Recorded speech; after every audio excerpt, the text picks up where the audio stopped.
Iran is on the brink. Multiple astrological factors are speaking to the massive protests and crackdown happening there right now. And they're saying that this is only just beginning, because just like Russia, Iran has reached a moment of massive cyclical significance. Could this be the end for the Iranian regime? This is World Astrology Report. I'm your host, Dan Waite, and welcome to another journey into the past to understand the present and the future. On December the 28th of 2025, protests began in Iran over the country's ongoing economic crisis. Iran is no stranger to protests, but these are the biggest the country's seen for many years. They began as protests over inflation in Iran's bazaars, but they've since morphed into wider anti-government protests. The Iranian authorities have cut access to the internet and to telephone services, and according to reports from Western news outlets, they've arrested around 17,000 people, and more than 2,000 have been killed by the security forces. To be clear, I don't think it's wise to trust these numbers completely. They could well have been exaggerated by Iran's adversaries to put more pressure on the government. But in these situations, we have to work to some extent with this kind of information. And it seems undeniable that the situation there is very serious. Iran's supreme leader, Ayatollah Ali Khamenei, has blamed the US for inciting the protests, while US President Donald Trump has said he's considering attacking Iran if it keeps cracking down on protesters. Maybe they've already done that by the time this video comes out. Iran is a country with a very long history and an extremely rich culture and heritage. But today it's ruled by a theocratic Islamist regime which took over during the revolution of 1979. And I think it's fair to say that that regime is repressive. It's one that forces people to live under Islamic law and women to wear hijabs and so on and so forth. There's much more to that story, though, because arguably the revolution happened as a consequence of Western meddling in Iran's affairs and attempts to control the country's huge oil reserves, but we'll get into that later. Iran is known today as the principal adversary of Israel, and for many years it's been the backer of Islamist organizations like Hamas in Gaza and Hezbollah in Lebanon and the Houthis of Yemen. And of course, Iran and Israel fought a short war in June of 2025. The wider perspective, which I discussed in my recent Venezuela video, is that a global conflict, which perhaps we should call Cold War II, is currently underway, principally between the US and its allies on one side and China and Russia on the other. Iran is allied with the latter, and it's surely unwise to imagine that what's going on there now is unconnected with this bigger picture. That's some of the context. Let's start breaking down what's going on astrologically and thinking about why this is happening now. Right now, the biggest event in the sky is the ongoing conjunction of Saturn and Neptune, which comes every 36 years or so. This conjunction will go exact on February the 20th of 2026, but the two planets have been pretty close to conjunction since spring of 2025. Now, it's very well known in astrology that Russian history resonates strongly to the synodic cycle of Saturn and Neptune. You can go way, way back in the history and see that the conjunctions of those two planets reliably bring very important events in Russia. Recently, we saw the fall of the Berlin Wall in 1989, the death of Stalin in 1953, and the Bolshevik Revolution of 1917, but you can go as far back as the Battle of Kulikovo in 1380, when the Russians turned the tide against the Mongols, and you can see this pattern playing out. And guess what? Iran is another country whose history beats to this same rhythm. Let's go back in time and see this dynamic in action. The last time Saturn and Neptune formed conjunctions was 1989. This was a big year for Iran. The Islamic Republic of Iran has had two supreme leaders since 1979. Ayatollah Khamenei, who came to power in the original revolution, and the current supreme leader, Ayatollah Ali Khamenei. And the handover between them came when the first of them died on June 3rd of 1989, with Saturn and Neptune less than a degree from exact conjunction. It's rather similar to the case of Russia because the leader of the USSR, Joseph Stalin, died in 1953 at the previous set of Saturn-Neptune conjunctions. Archetypally, we could say that order or authority, Saturn, dissolves Neptune. Then order reconstitutes itself again in new form. That's the Saturn-Neptune way. And as a quick aside, you may feel like order or structure or certainty have dissolved in certain areas of your own life, but you're a bit unclear on the way forward. That's the fog of Neptune. When the Saturn-Neptune conjunction separates towards the middle of 2026, you may start to get a clearer idea about the way forward, even if it's hard to actually implement with Saturn in full in Aries. Now, if we go further back in time to 1979, the year of the Islamic Revolution, well, in that year, Saturn and Neptune were in a square aspect, bringing a strong Saturn-Neptune flavor to that moment. In 1952 and 53 came 3 more conjunctions of Saturn and Neptune in Libra. These were the ones that brought the death of Stalin. This period was also massively important in the history of Iran, because in 1953, the Iranian Prime Minister Mohammad Mossadegh was overthrown in a coup. And that coup was secretly supported by the US and the UK, who wanted to see the end of Mossadegh's government after he nationalized Iran's massive oil industry, which had been dominated by British corporate interests. So once again, at a Saturn-Neptune conjunction, we saw a change of regime, of structure, of order in Iran. And if we go back to 1917, the time of the previous Saturn-Neptune conjunction, that was also a highly significant and difficult time for Iran. From 1917 to 19, Iran faced a great famine while being occupied by British, Russian, and Ottoman forces during World War I. Around 2 million people died. During this period, the Russian Revolution of 1917 led to the withdrawal of Russian forces from Iran, and after the First World War ended in 1918, the Ottomans also withdrew. In 1919, the British tried to get the Persians to agree to what's called the Anglo-Persian Agreement, or the Contract of 1919, which would have given the British access to Iranian oil fields. The agreement was never ratified by the Iranians, and it led to a massive anti-imperialist backlash that eventually took down the governing Qajar dynasty in 1921. So once again, we find that a Saturn-Neptune conjunction brought changes to power structures governing Iran. And there was also a theme of foreign interference, which seems to come up again and again. So in summary, these conjunctions tend to bring changes in regime or destabilization to Iran, as well as efforts by foreign powers to gain control of the country and its resources. Of course, it goes without saying that the US and Israel would like nothing more than to see the end of the current regime in Iran. So it's very interesting to see this historical pattern and what's going on in Iran right now. And it does make me wonder if what we're seeing right now is just the start of an impulse that could perhaps sooner or later lead to regime change in Iran. Before we move on though, a question. Why is it that Iran resonates to the Saturn-Neptune cycle in particular? Well, Neptune is the planet of faith and the ideal, while Saturn is worldly structures and authority.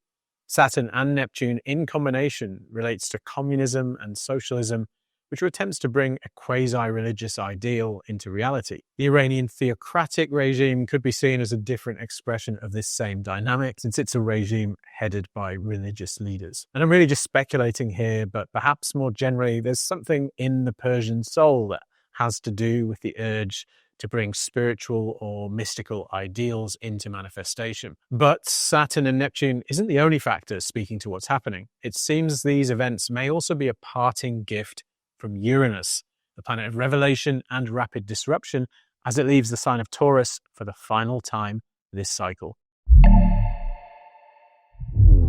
If you're enjoying this video, please do me a favor and give it a like, and do subscribe and enable notifications to keep up with future episodes of World Astrology Report. And if you really like what I do here, then please consider offering some financial support by signing up as a member here on YouTube to get access to the bonus sections of these videos, or on my website, which is where I have my best value offer, because membership there also gives you access to monthly long form live streams. Or for that, you can also join up on YouTube at correspondent tier. Now, the next live stream will be taking place on Saturday, January the 24th at 9 p.m. Eastern Time.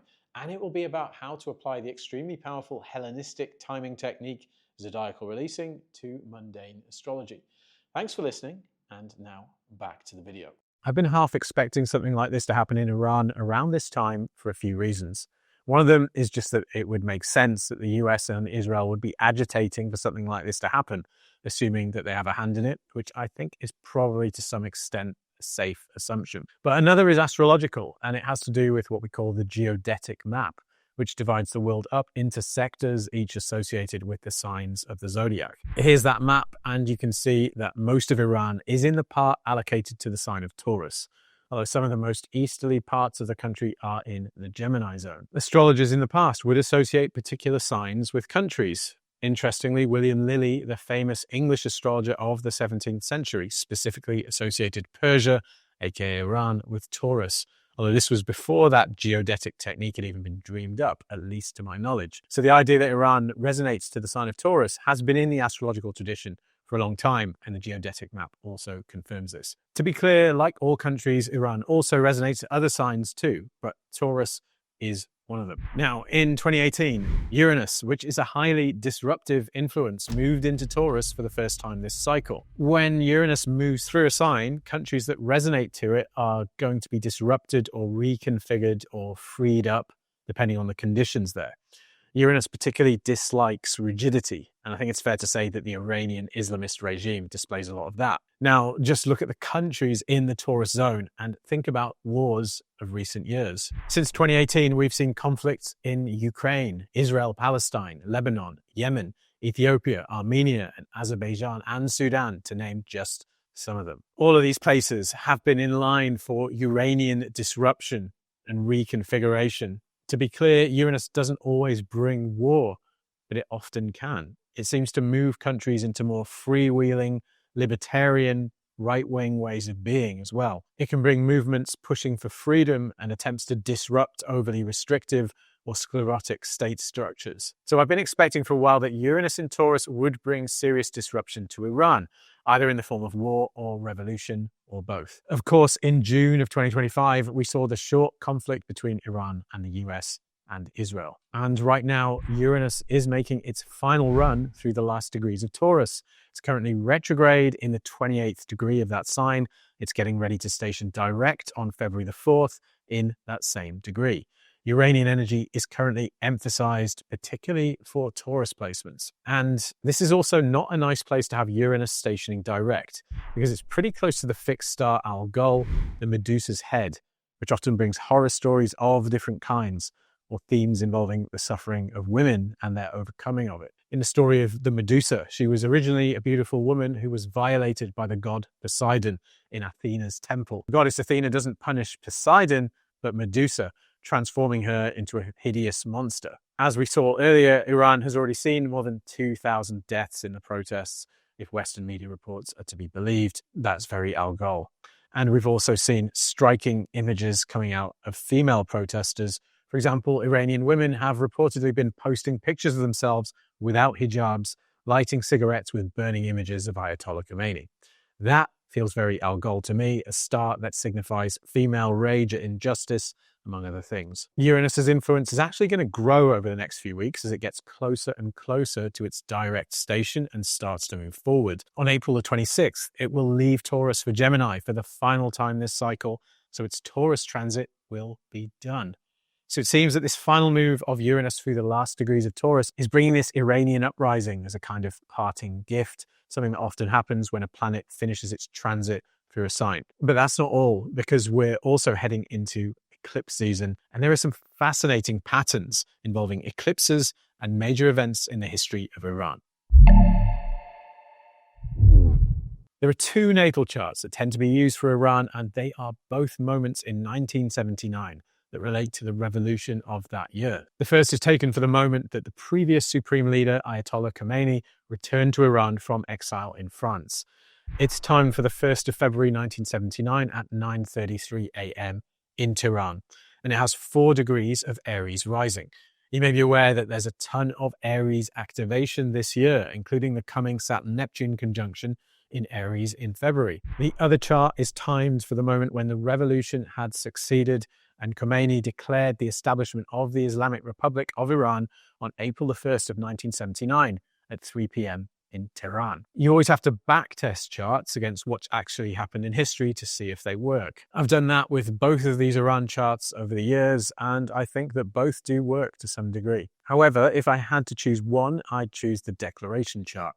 It seems to speak louder. Here's that chart, and you can see that it has 17 degrees of Leo rising. Like the Khomeini chart, it also has a strong Aries signature with the sun at 11 degrees of that sign, and it has a Taurus midheaven, so there's that important sign for Persia represented in the chart. Now, let's look back a little into recent Iranian history. soon after the 1979 revolution in September of 1980, Iraq under Saddam Hussein invaded Iran, and the Iran-Iraq War, which would last 8 years, began. The beginning of the war is generally dated to September the 4th, 1980, when the two countries exchanged border attacks, or to September the 22nd, when Iraq launched a full-scale invasion of Iran. Major shifts like this are usually signified by eclipses hitting important chart points like the ascendant, midheaven, sun, and moon. And that's what happened here with the declaration chart, because on August the 10th, less than a month before the war began, there was a solar annular eclipse at 18 degrees of Leo, very close to the ascendant of the chart at 17 Leo. That's a very direct hit,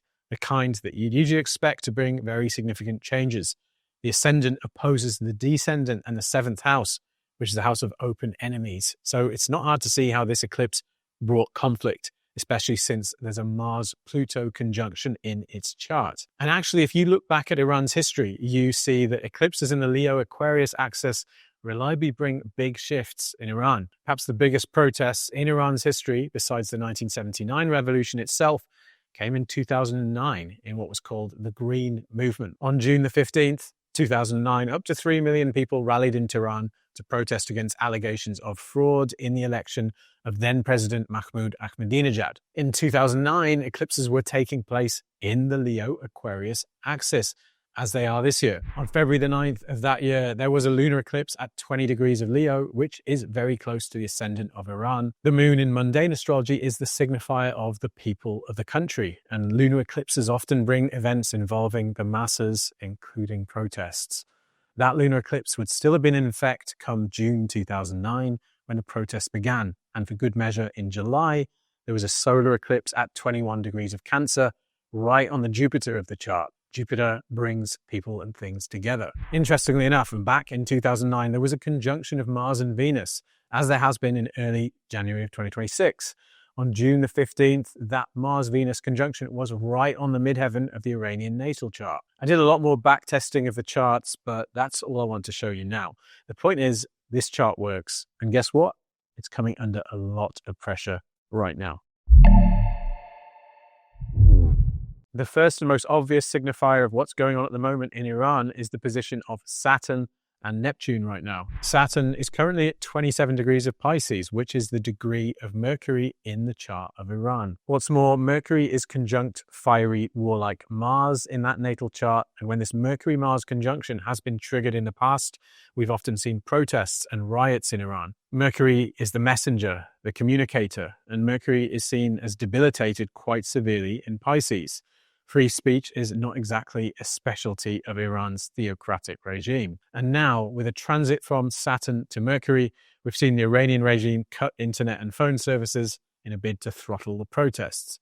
That's very simple, but on-the-nose astrology. Now, soon enough, Saturn and Neptune are going to move beyond these last degrees of Pisces and form their conjunction at 0 degrees of Aries on February the 20th of 2026. We've already seen that historically, the Saturn-Neptune conjunctions have marked massive historical milestones for Iran, and that these have usually involved changes to the Iranian regime. I wouldn't bet on that coming early this year, but I wouldn't rule it out completely. What will also happen this year and in early 2027 is that heavy Saturn is going to make 3 conjunctions with the sun of the Iranian chart. The sun signifies the country's leadership and reputation. Those things are going to come under quite a lot of pressure.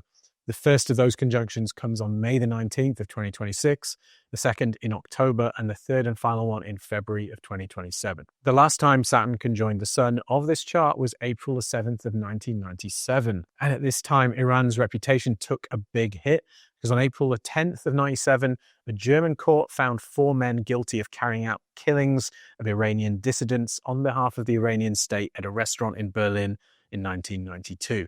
This led to a major diplomatic crisis and EU sanctions against Iran.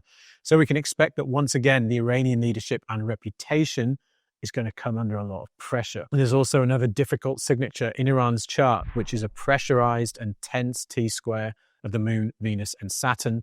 That looks a little bit like the oppression of women to me. In April 2026, Uranus is going to return to Gemini. And in the second half of 2026, it's then going to square Venus in the Iran chart.